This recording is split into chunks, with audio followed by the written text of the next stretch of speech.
you guys are about to hit 3 years next month, right?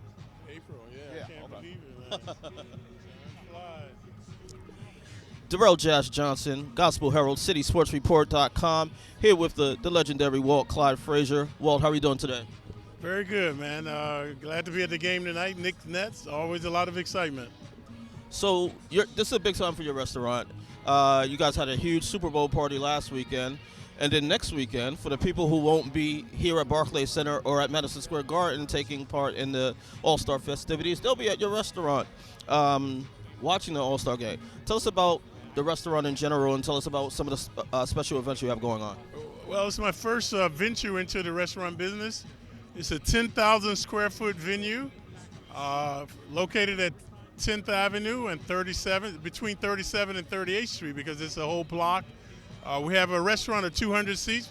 We have a bar area. We also have a lounge. You've been on that mini basketball, got a mini basketball hoop in there. 40 state-of-the-art TVs throughout the restaurants, more of a sort of an upscale sports bar. But the food is very good. Steaks, chops, chicken, seafood, guacamole, the chicken wings, the burgers. My favorite is the grilled salmon. So I'm just elated that the support that I get from all type of people coming in, young and old, black and white, have been supporting me now for almost 3 years that the place has been open. So it's been a lot of fun. I think there are so many unique things about the restaurant. One, it couldn't be Clyde Frazier's Wine and Dine without showing your signature style. I'm sure that was an easy part of it, but what was the thought process upon the design and the furniture and stuff like that? Well, early on, we didn't know. We just had the space. But then we had an architectural firm, and when I used to meet with them, I'd have on one of my jazzy suits and my shoes. So they go, man, we got to come by your house. So they came by my house. They filmed my jackets, my ties, my belts, my shirts, and that became the evolution of the interior, the ambiance of Clyde with my pictures. You know, the ceiling is a replica of some of my suits. And the walls are chinchilla, like my mink coats, and so it's a fun, different venue. No other venue is like it in New York, that's for sure. Absolutely, I would agree, and I love the basketball court that you mentioned. What was the thought process behind putting a basketball court in there? Well, my partner, I mentioned him, a guy named Michael Weinstein. I said maybe we should have a hoop in there, but I never thought it would be so elaborate, like the one we have, which is about 15 feet, guys.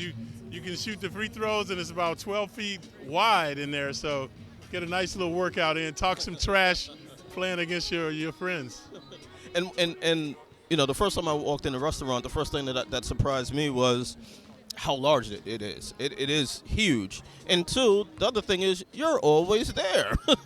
I walked in and we had spoke about the restaurant, and you said you were there a lot, and I just happened to walk in and you were sitting there. I know a lot of people are surprised because a lot of sports guys put their name on the bar and they never show up. You know, I can never cheat the fans, especially the kids that are hoping to see Clyde when they come there. But it's something you can't do for money. You got to like people, and that's what I do. I like mingling with the people now, signing autographs, taking pictures, and usually if the Knicks are in town, yeah, I'm usually there. Final question, All-Star Weekend in New York City, back after 17 years. What's it like for you as someone who played in that game to now be in it or be here and seeing it from your perspective? Well, the memories abound. Ironically, my rookie year, the All-Star game was at the Old Garden on 50th and 8th Avenue, 1967. Then they had another one, and now this one.